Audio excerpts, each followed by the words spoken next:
enough is enough when they go to lock up our public lands without any public input.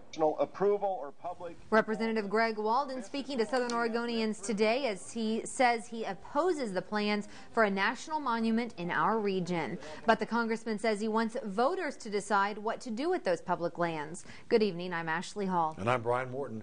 The debate is whether the government can designate public land as a protected national monument. And Newswatch 12's Stephen Sandberg is live in Medford now and says Congressman Walden is sponsoring a bill to prevent that from happening without public input. Here on the steps of the Jackson County offices today, Greg Walden laid out his plan to oppose a national monument in Southern Oregon and Northern California. He says as the plan stands right now, the government can make a decision and it leaves the public left to feel the impact.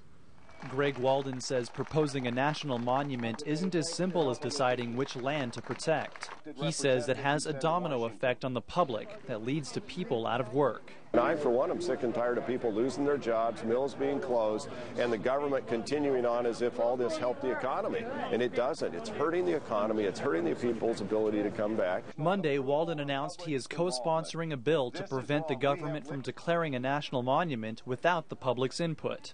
And we can put people back to work in this state of ours. His main example is the proposed Siskiyou Crest National Monument, which would stretch nearly 600,000 acres across southern Oregon and northern California. Supporters say it would protect the area's biodiversity, but opponents say the designation would lock out people who make a living off the forest. To me, it will degrade my ability to manage my property, because if you live next to a monument, you are subject to its rules. Trees grow, we can still grow them, we can still harvest them.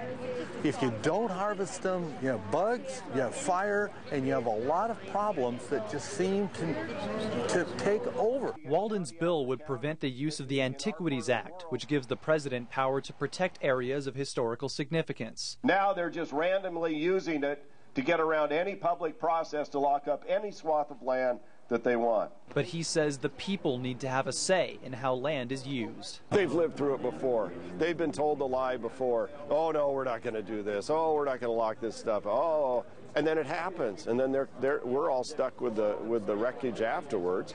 Send the word for it. If passed, the bill would create clear-cut requirements for establishing a protected national monument, including a public hearing before a final decision is made. Live in Medford, Stephen Sandberg, Newswatch 12.